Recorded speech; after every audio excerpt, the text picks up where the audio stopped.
Bonjour à tous. Alors, moi, vous savez, j'ai un souvenir.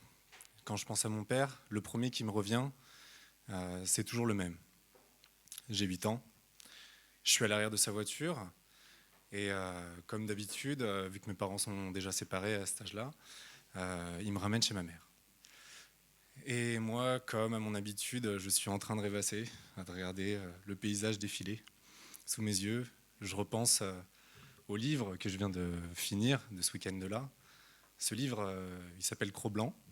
Je pense beaucoup l'ont lu, ou connaissent peut-être l'histoire. Et ce livre-là, moi, c'est ma dose d'évasion. C'est moi qui aime lire, qui suis curieux, je dévore ça assez rapidement. Et je suis en train de réfléchir à tout ça, à rêver. Et le rêve s'arrête.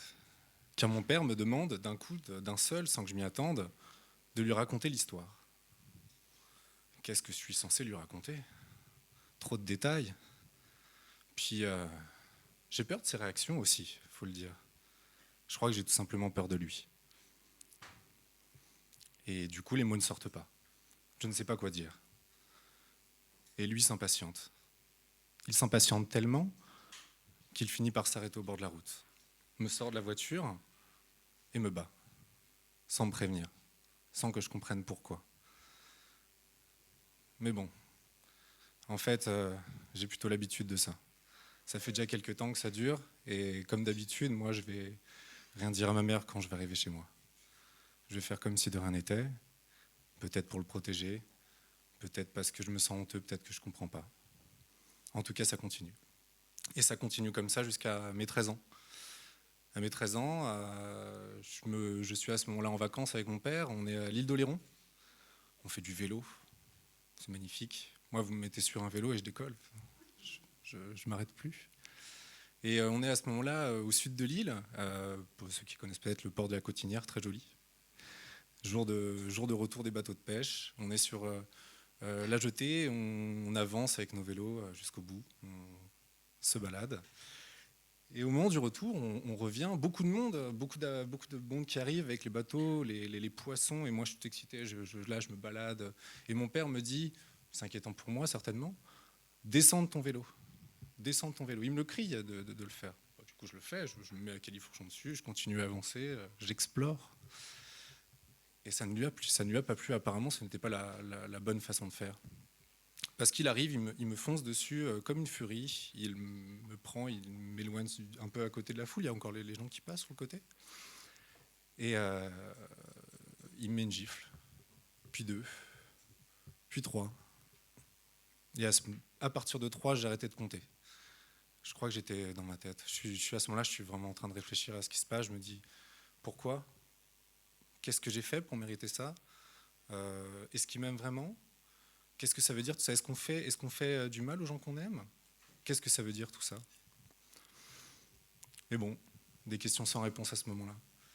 Mais le hasard, la chance, a fait qu'à ce moment-là, passaient les parents de mon meilleur ami qui habite dans mon village, dans les Yvelines, à ce moment-là pour observer la scène.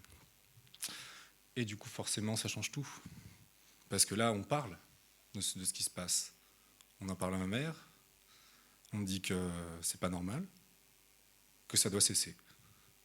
Et de fil en aiguille, quelques mois plus tard, je me retrouve devant la juge aux affaires familiales à témoigner contre mon père. Je bégaye, je pleure, je réponds aux questions malgré tout. Est-ce que mon père me bat? Oui, mon père me bat. Et est-ce que c'est la première fois? Non, c'est pas la première fois. Est-ce que j'ai envie que ça s'arrête? Oui, j'ai envie que ça s'arrête. Et donc ça s'arrête. Et tout change. Tout change, mais tout reste pareil quand même. Parce que moi, je reste, malgré tout ça, je garde en tête le moment où je suis sorti de ce fameux bureau de la juge, où j'ai croisé le visage de mon père, son regard qui me disait « tu m'as trahi », son regard qui disait toute la tristesse qu'il ressentait à ce moment-là. Et le temps a passé, Nous, on a essayé d'essayer un peu de rabibocher, de continuer à se voir. C'est toujours un coup je t'aime plus. Vu qu'on a des caractères assez forts, on passe notre temps à s'engueuler. Donc en général, on essaie de se donner rendez-vous dans des lieux publics avec de l'espace. Moi, de mon côté, j'ai continué à être un adolescent, puis un jeune adulte plutôt seul, plutôt dans la solitude, plutôt à camoufler les choses. J'étais d'ailleurs même un as du camouflage. Il fallait à tout prix pas montrer que ça allait pas, il fallait à tout prix montrer que je gardais le sourire, que les choses se passaient bien. Et on fait son parcours petit à petit comme ça. Et malheureusement, ça m'a rattrapé.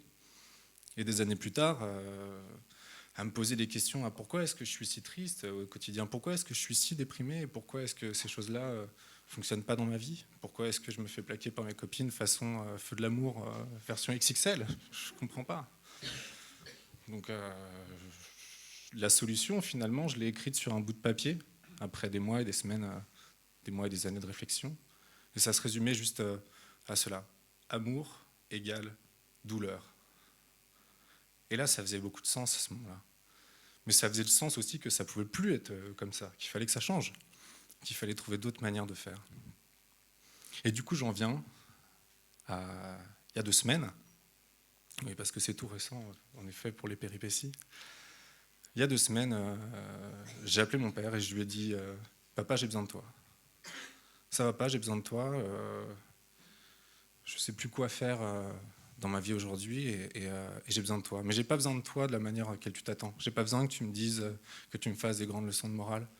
J'ai juste besoin que tu sois présent et que tu m'écoutes et qu'on discute. » Et il a répondu présent. Malgré le fait que notre dernière entrevue s'était très très mal finie. Le restaurateur dans le restaurant dans lequel on était, qu'on allait se battre. Pas du tout, mais pour vous expliquer quand même le niveau de drama. Et du coup, mon père, comme d'habitude, on se dit bon, rendez-vous espace public, hein. Ouais, espace public. On va prendre le truc le plus grand qu'on connaisse. On allait au château de Versailles, le parc. Là, on avait de l'espace. On se retrouve au restaurant le midi. Et, lui, comme à son habitude, général des armées, il me sort un carnet. Il me dit bon, écoute, ok, on a beaucoup de choses à parler. Il va falloir qu'on s'organise. On va faire un plan. Je fais un plan. Bah, tu sais quoi, t'as raison, on va faire un plan. Et dans son plan, tu vas mettre la première étape. On va commencer par se présenter. Se présenter ? Ouais, papa, se présenter. Parce que je crois qu'en fait, ni l'un ni l'autre, on sait qui on est l'un pour l'autre. On n'a aucune idée de la souffrance, de la tristesse et des moments de solitude qu'on a traversés. Et moi, j'ai envie de savoir ce que tu as vécu. Je crois qu'il faut que tu saches ce que j'ai vécu, parce que sinon, en fait, on ne se comprendra jamais. Et c'est ce qu'on a fait ce jour-là. Ce jour-là, d'ailleurs, on pensait, comme d'habitude, s'engueuler. On n'a pas monté le ton une seule fois. C'était assez surprenant pour la première fois depuis des années. Et il m'a parlé de son parcours. Il m'a parlé du fait qu'il a perdu son père tôt. Il me disait souvent, tu sais, j'ai pas eu de manuel pour être papa. Ok. Il me parlait du fait que sa mère le battait assez violemment, et je me suis rendu compte à quel point ça a pu conditionner sa façon de vivre. J'ai compris un peu son parcours. J'ai compris qu'il avait aussi s'était battu toute son enfance.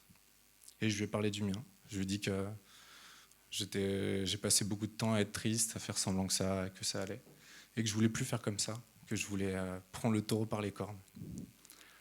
Et je crois qu'à ce moment-là, on s'est regardé, on s'est pris l'un et l'autre dans les bras.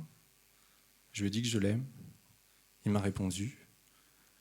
Et je sais à ce moment-là qu'il y a eu un fardeau qui s'est levé, un fardeau qui était tellement là depuis longtemps que je l'avais oublié. On ne le voit même plus, on ne le perçoit même plus. Et je sais que lui aussi, c'était pareil. Et au final, la seule certitude que j'ai aujourd'hui par rapport à mon père, c'est que le premier souvenir qui me vient en tête aujourd'hui, c'est celui-là. C'est ce moment qu'on a choisi ensemble pour apprendre à guérir et grandir, pour être plus fort pour l'avenir, tout simplement. Merci.